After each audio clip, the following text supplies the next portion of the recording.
वालेकुम स्टूडेंट्स, आज हम फिर आपके लिए एक हिल एरिया का पेपर लेकर आए हैं। Class 5 know your world.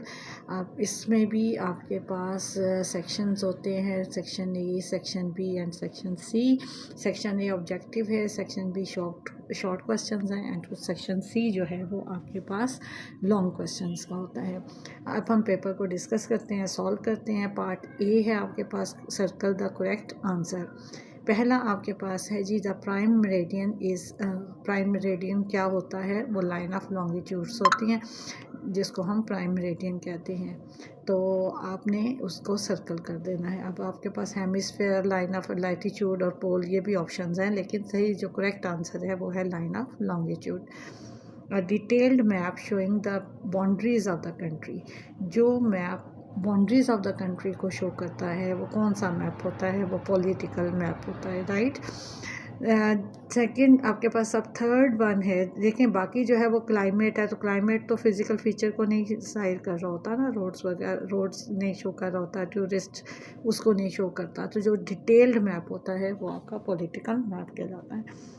Mount Everest is the highest peak located in. अब कहाँ पे है? ये है नेपाल में, पाकिस्तान में, बंगाल में या इंडिया में। तो ये जो माउंट एवरेस्ट है, हाईएस्ट पीक है, वो नेपाल में वाक़ है। तो Nepal is the correct answer. Next है, the salt range is located in plateau. Salt range जो है वो कौन सी प्लेट्यू में है? वो पोठोहार प्लेट्यू में है। तो इसका जो आंसर होगा Pothohar plateau. Salt range is located in a plateau, कौन से प्लेट्यू में है? ठीक है, तो प्लेट्यू का नाम बताना है आपने। तो आपने बताना है कि कौन सी रेंज में है, कौन से प्लेट्यूज़ में है, तो वो पोठोहार में है। The largest desert on earth is. अब अर्थ पे जो लॉन्गेस्ट डेजर्ट है वो कौन सा है? तो वो सहारा डेजर्ट है। The largest desert in on earth is Sahara. Next है जी, which of the following can be bring about climate change. किससे क्लाइमेट चेंज आती है? ठीक है, बहुत सारे फैक्टर्स होते हैं, लेकिन जो मेन फैक्टर है वो ग्रीन हाउस गैसेस का है, राइट। नेक्स्ट है जी, another name for cyclone is. Cyclone का दूसरा नाम क्या है? वो टाइफॉन है। ठीक है, बी ऑप्शन है जो आपकी करेक्ट होगी। देन आपके पास नेक्स्ट है blank, most of the internal trade in Pakistan is done through. जो इंटरनल ट्रेड है, ये पाकिस्तान के अंदर अंदर जो ट्रेड होती है वो ज़्यादातर कैसे होती है? बाय रोड्स होती है।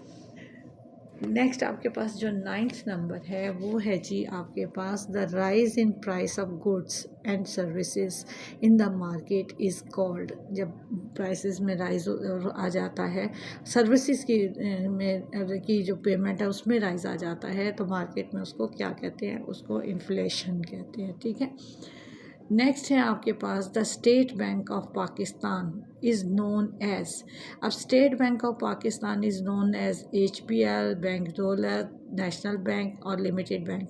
इसमें जो ऑप्शंस दी गई हैं ना, वो उनमें ये इसका सही वाला आंसर नहीं है, लेकिन इसमें जो नियरेस्ट है वो नेशनल बैंक है। बट नेशनल बैंक आपको पता है कि पाकिस्तान में ये एक और बैंक है जिसका नाम नेशनल बैंक है, ठीक है। तो ये उसका सेकंड नेम नहीं है, लेकिन हमारे पास ऑप्शन नेशनल बैंक आएगी। फिल इन द ब्लैंक्स में है, there are dash desert in Pakistan. तो पाकिस्तान में 4 डेजर्ट्स हैं। Rabi crops are sown in dash season. Rabi crops कब किस सीज़न में बोई जाती हैं? वो विंटर सीज़न है। Land slide is the dash movement of the mass. Land sliding क्या होती है? पहाड़ों से अगर कोई रॉक्स वगैरह नीचे आती हैं तो वो डाउनवर्ड डायरेक्शन में होती है, डाउनवर्ड मूवमेंट हो गया। फिर आपके पास है, globe and maps are divided by. किस तरह डिवाइड होते हैं? लैटिट्यूड और लॉन्गिट्यूड लाइन्स ड्रॉ होती हैं। And goods are dash items. किस तरह की आइटम है? फिजिकल आइटम्स है, टेंजिबल आइटम्स है। आपके पास जो भी वर्ड आपकी बुक में है वो आप लिखे। Marks true and false. E commerce refer to the buying and selling goods through internet. तो ई कॉमर्स, इलेक्ट्रॉनिक कॉमर्स, तो इलेक्ट्रॉनिक बिजनेस, तो वो ट्रू है आपके पास ये option. In urban areas tractors are use for transportation. Urban area में tractor की ट्रांसपोर्टेशन नहीं होती, वो फॉल्स हो गया। ठीक है, currency is the system of money a country use, तो करेंसी जो है वो सिस्टम ऑफ मनी ही होता है, वो ट्रू हो गया। The Kharan desert is located in KPK, तो ये KPK में वाक़ नहीं है। The ozone is a concentrated form of oxygen present above the earth, तो ये हमारे पास ट्रू है, जो कि हमारे पास ऑक्सीजन जो है वो कंसनट्रेटेड फॉर्म में ओजोन जो है वो पाई जाती है, तो ये हमारे पास ट्रू स्टेटमेंट होगी। इसी तरह से आपने ट्रू एंड फॉल्स को बहुत ध्यान से गौर से समझ के तो सॉल्व करना होता है, राइट। कई दफ़ा स्टेटमेंट में ऐसा दिया जाता है कि लगता है कि वो ट्रू है, लेकिन कहीं ना कहीं नॉट वगैरह लगा के तो उसको फॉल्स किया हुआ होता है। नेक्स्ट हमारे पास जो सेक्शन है वो सेक्शन B है, और उसमें 5 शॉर्ट क्वेश्चंस आपको अटेम्प्ट करने हैं और इनके 15 मार्क्स होंगे, राइट। क्वेश्चन नंबर 4 का जो पहला पार्ट है वो ये है कि what is meant by the physical region. Physical region क्या होता है? A physical region is an area of land. Physical, ठीक है, तो वो क्या होगा? एरिया ऑफ लैंड होगी। That is defined by the its natural feature such as landforms, climate, soil, vegetation and water bodies, ठीक है। और इसकी जो एग्ज़ाम्पल में जो होगा उसमें होगा mountains, deserts, plains and plateaus. तो this region are shape by nature, Allah की तरफ से ये बनी बनाई चीज़ें हमें मिलती हैं। These are not the human boundaries, ठीक है, ये अल्लाह की तरफ से बताई गई चीज़ें हैं। तो हमारे पास फिज़िकल रीजन क्या आ गया? A physical region is an area of land that is defined by its natural features such as landforms, climate, soil, vegetation and water bodies. Example includes mountains, deserts, plain and plateaus. These regions are shaped by nature, not by human boundaries.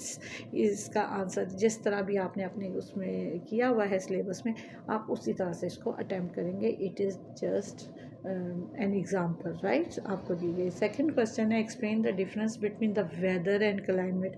Weather क्या होता है, climate क्या होती है, ये दोनों word हम अपने एटमॉस्फेयर में जो चेंज आ रही होती है उसके लिए ही बोल रहे होते हैं, लेकिन ये कब वेदर बोला जाता है, कब क्लाइमेट बोला जाता है, इसको हमने डिफ़ाइन करना है। तो हम पहले क्या करेंगे, पहले वेदर लेंगे, वेदर को डिफ़ाइन करेंगे, उसके बाद क्लाइमेट लेंगे, फिर क्लाइमेट को डिफ़ाइन करेंगे। अब वेदर क्या होता है? Weather refer to the short term atmospheric condition, यानी आज हमारा रेनी वेदर है, कल जो है वो हमारा सनी वेदर है, तो ये शॉर्ट टर्म एटमॉस्फेरिक कंडीशन होती है। जो वेदर, जो क्लाइमेट होती है ना, वो 30 ईयर्स के ऊपर डिपेंड करती है, और फिर हम कहते हैं कि ये वाला जो कंट्री है ये हॉट एरियाज़ में आता है, ये कोल्ड एरियाज़ में आता है, तो वो क्लाइमेट उनकी उस तरह से बनती है। तो सबसे पहले हम वेदर लेंगे। Weather refers to the short form atmospheric condition in a specific place at a specific time, such as temperature, rain, wind or sunshine. It can change daily, ठीक है। While climate is the average weather pattern of a region over a long period. अब long period में 30 year या उससे भी ज़्यादा का अरसा हो सकता है। It describes what the weather is generally like in the area, in that area. Next question है define the terms goods and services. Goods क्या होती हैं और सर्विसेज क्या होती हैं? पीछे हमने पढ़ा था ना एक ब्लैंक्स में भी गुड एंड सर्विसेज का, तो ये दो डिफरेंट चीज़ें हैं। अब हमने इसको डिस्कस करना है। आप देखें हर एक में, जैसे पीछे वेदर और क्लाइमेट था, उन दोनों में डिफरेंस आ गया था। अब गुड्स एंड सर्विसेज का डिफरेंस बताना है, तो इनको आपने अलग-अलग से डिफ़ाइन करना है, इनकी डेफिनेशंस लिखनी है, ठीक है। तो उससे आपका ये जो डिफ्रेंसिएशन भी जो दोनों वर्ड्स में हो जाएगी। तो गुड्स क्या होती हैं? गुड्स चीज़ें होती हैं। गुड्स आर फिज़िकल आइटम्स होते हैं जिनको आप टच कर सकते हैं। Goods are physical items that can be touched and brought और सोल्ड, ठीक है। इस तरह से आप लाते हैं, उसको बेचते हैं, आप उसको सेल कर सकते हैं। सच एज बुक्स, क्लॉथ्स और फूड, ठीक है। इसके अलावा भी ग्रॉसरी भी सारी इसमें गुड्स में आती है। सर्विसेज क्या है? Services are activities that one person does for another. एक पर्सन दूसरे के लिए जो जॉब करता है, जो काम करता है दूसरे को फैसिलिटेट करने के लिए, वो सर्विसेज हैं। जैसे डॉक्टर हैं, इंजीनियर हैं, टीचर्स हैं, ये सब हमारी सर्विसेज हैं। सच एज टीचिंग, बैंकिंग और health care. These are intangible, यानी कि ये फिज़िकल फॉर्म में नहीं होती हैं, ये इंटेंजिबल होती हैं। नेक्स्ट आपके पास है list some means of transport in Pakistan. Pakistan में मीन्स ऑफ ट्रांसपोर्ट कौन कौन सी हैं? There are some means of transport, जैसे बाय रोड के ऊपर जितनी चीज़ें हैं वो भी आपकी मीन्स ऑफ ट्रांसपोर्टेशन है, जो एक जगह से दूसरी जगह ले जाने के लिए आपको यूज़ होती हैं। रेलवे है, ट्रैक्स हैं, उसके ऊपर जो ट्रेन्स वगैरह चलती हैं वो भी आपके मीन्स ऑफ ट्रांसपोर्ट हैं। इसके अलावा एयर, बाय एयर जो है वो एरोप्लेन्स हैं, हेलीकॉप्टर्स हैं, ठीक है, ये भी आपकी ट्रांसपोर्टेशन के लिए यूज़ होते हैं। फिर वाटर का भी एक सोर्स है जिसके ज़रिए से हमारी ट्रांसपोर्टेशन होती है, जिसमें बोट्स आ जाती हैं, शिप्स आ जाती हैं, जिसके ज़रिए से एक जगह से दूसरी जगह जाया जाता है। तो आपने लिस्ट बनानी है, तो आप जो है सबसे पहले लिखेंगे some means of transport in Pakistan includes, फिर उसके बाद आप स्टेप बाय स्टेप लिखेंगे, जैसे रोड्स हैं, रोड्स पे कार, बसेस, ट्रक, मोटरसाइकिल्स, टोंगस भी होते थे। तो इस तरह से आप सारी मीन्स ऑफ ट्रांसपोर्ट लिखेंगे रोड की। देन रेलवे, रेलवे में क्या आता है? ट्रेन्स आती हैं जो कि रेलवे ट्रैक्स पे चलती हैं। देन एयरप्लेन्स हैं और हेलीकॉप्टर्स हैं। और वाटर के लिए आपके पास बोट्स एंड शिप्स हैं, जैसे मैंने आपको पहले बताया था। तो इसके अलावा भी अगर आप इसके आपके पास और सारी एग्जांपल हैं तो आप इसके अंदर लिख सकते हैं। ये 3 मार्क्स का क्वेश्चन है, शॉर्ट क्वेश्चन है। Define inflations and its type. अब देखें यहाँ पे आपने इन्फ्लेशन को भी डिफ़ाइन करना है, फिर उसकी आगे टाइप्स भी बतानी है कि इन्फ्लेशन किस किस्म का हो सकता है। तो inflation is the increase in the general price level of goods and services in an economy over time, ठीक है, टाइम टू टाइम जो चेंज आती है सर्विसेज एंड गुड्स की जो प्राइसेस में चेंज आती है वो हमारे पास इन्फ्लेशन होती है, which reduce the purchasing power of the money. अब जब आपके पास बढ़ जाएगा, प्राइसेस बढ़ जाएंगे चीज़ों के, तो आप क्या करेंगे, उनको कम तादाद में यूज़ करना शुरू कर देंगे, ठीक है, क्योंकि मनी जितना होगा आप उतने यूज़ करेंगे उनको। तो टाइप्स ऑफ इन्फ्लेशन में क्या आता है? डिमांड पुल इन्फ्लेशन, इसका क्या मतलब है? वही demand for goods services exceeds supply, ठीक है। तो फिर आ जाता है कॉस्ट पुश इन्फ्लेशन। अब कॉस्ट पुश इन्फ्लेशन क्या है? व्हेन प्रोडक्शन कॉस्ट इंक्रीजेस, ठीक है, और लीडिंग टू हायर प्राइसेस, फिर इसमें हायर प्राइसेस जो है वो आगे जाती हैं। बिल्ट इन इन्फ्लेशन में क्या आता है? When workers demand higher wages due to rising price causing a cycle, ठीक है, उसमें एक साइकिल जो है वो चेंज होता है। नेक्स्ट आपके पास है what kind of loan do banks provide. Bank क्या लोन्स प्रोवाइड करते हैं? तो banks provide various types of loan. अब बैंक से आप मुख्तलिफ़ किस्म के लोन्स ले सकते हैं। अपने बस लोग अपनी पढ़ाई के लिए लोन लेते हैं, घर बनाने के लिए लोन लेते हैं, कार लेते हैं, या फार्मर्स जो है वो एग्रीकल्चर के लिए लोन लेते हैं। तो ये सब जो है वो बैंक एक ख़ास तरीके से अनाउंस करता है कि वो किस किस तरह के लोन्स जो है वो देते हैं। तो हमें यहाँ पे ये लिखना है कि हमें बैंक्स जो हैं वो किस काइंड के लोन्स देते हैं, ठीक है। तो पहला आ गया पर्सनल लोन, ठीक है। अब पर्सनल लोन में लोग अपने पर्सनल नीड्स के लिए, पर्सनल नीड्स में पढ़ाई के लिए भी हो सकता है, पर्सनल नीड के लिए किसी भी घर बनाना है या बच्चों की शादी करनी है उसके लिए भी ये लोन्स होते हैं। होम लोन होता है, होम लोन क्या होता है? फॉर बाइंग और बिल्डिंग अ हाउस, ठीक है। फिर कार लोन्स है फॉर परचेजिंग व्हीकल, किसी भी तरह का व्हीकल आपने लेना है। एग्रीकल्चर लोन वो फार्मर्स लेते हैं एग्रीकल्चर के लिए भी, उन्होंने कोई ट्रैक्टर लेने हैं या कोई उन्होंने अपने खाद वगैरह लेनी है उसके लिए। बिजनेस लोन्स फॉर स्टार्टिंग और एक्सपेंडिंग अ बिजनेस, अब बिजनेस को स्टार्ट करने के लिए या अपने बिजनेस को आगे बढ़ाने के लिए, ज़्यादा उसको आगे तरक्की देने के लिए वो बिजनेस लोन लेते हैं बैंक से। फिर आ जाता है ये आपके पास what make desert life difficult, किस चीज़ से डेजर्ट लाइफ जो है वो डिफ़िकल्ट होती है, ठीक है। डेजर्ट लाइफ क्यों डिफ़िकल्ट है? डेजर्ट में आपको पता है कि बहुत ज़्यादा हॉट होता है दिन के वक्त, बहुत ज़्यादा कोल्ड होता है रात के वक्त, पानी कम होता है वहाँ पे, फिर विंड वहाँ पे बहुत ज़्यादा हार्श होती है, फिर सैंड स्टॉर्म आ जाते हैं वहाँ पे, फिर वहाँ पे पुअर सॉइल होती है जहाँ पे आप वो फार्मिंग नहीं कर सकते हैं, ठीक है। तो हर लिहाज से जो डेजर्ट लाइफ है वो बहुत ज़्यादा डिफ़िकल्ट होती है। अब जब आपने इसका लिखना है तो आपने इसी तरह से स्टेप बाय स्टेप लिखना है, जैसे desert life is difficult due to extreme temperature. अब एक्सट्रीम क्या है? वेरी हॉट डे और वेरी कोल्ड नाइट, ये वो अपोजिट दोनों हो गए दिन रात। स्कारसिटी ऑफ वाटर, ठीक है, पानी की कमी, लिमिटेड वेजिटेशन होती है, फूड सोर्स जो है वो कम होता है, हार्श ड्राई विंड्स एंड सैंडस्टॉर्म्स, ठीक है, ये भी मैंने अभी आपको समझाया है। पुअर सॉइल फॉर फार्मिंग के लिए सॉइल जो है वो बहुत पुअर होती है। Differentiate between imports and exports. अब इम्पोर्ट क्या होती हैं, एक्सपोर्ट क्या होती हैं, आपने इनको डिफ़ाइन करना है या दोनों का डिफरेंस बताना है, राइट। अब दोनों के डिफरेंस बताने के लिए आप इनकी डेफिनेशंस लिख देंगे तो दोनों आपके पास इन दोनों का डिफरेंस आ जाएगा। दोनों की डेफिनेशंस को आपने यहाँ पे लिखना है। तो पहले आप इम्पोर्ट की वो दे दें हेडिंग, और उसमें आपने क्या होता है, इम्पोर्ट क्या होता है, जब आप गुड्स या सर्विसेज को अपने कंट्री में लाते हैं दूसरे कंट्री से। और एक्सपोर्ट क्या होता है, जब आपकी चीज़ें दूसरे लोग मंगवाते हैं, ठीक है, तो वो एक्सपोर्ट होता है। तो इम्पोर्ट क्या है, इम्पोर्ट आर गुड्स और services bought by one country from another. एक कंट्री दूसरे कंट्री से बॉट करता है, ख़रीदता है, ठीक है, अपने मुल्क में लाता है, वो इम्पोर्ट होगी। एक्सपोर्ट क्या है, एक्सपोर्ट आर गुड्स और services sold by one country to another country, यानी जो दूसरा मुल्क अपनी सर्विसेज या गुड्स को दूसरे कंट्री को देता है वो उसकी एक्सपोर्ट आ जाती है। अब हम सेक्शन सी को डिस्कस करेंगे, और सेक्शन सी में लॉन्ग क्वेश्चन होते हैं, और आपने यहाँ पे भी 3 क्वेश्चंस अटैम्प्ट करने हैं, और हर एक के 5 मार्क्स होंगे, ठीक है। तो पहला हमारे पास जो क्वेश्चन है वो ये है कि explain role of the state bank of Pakistan.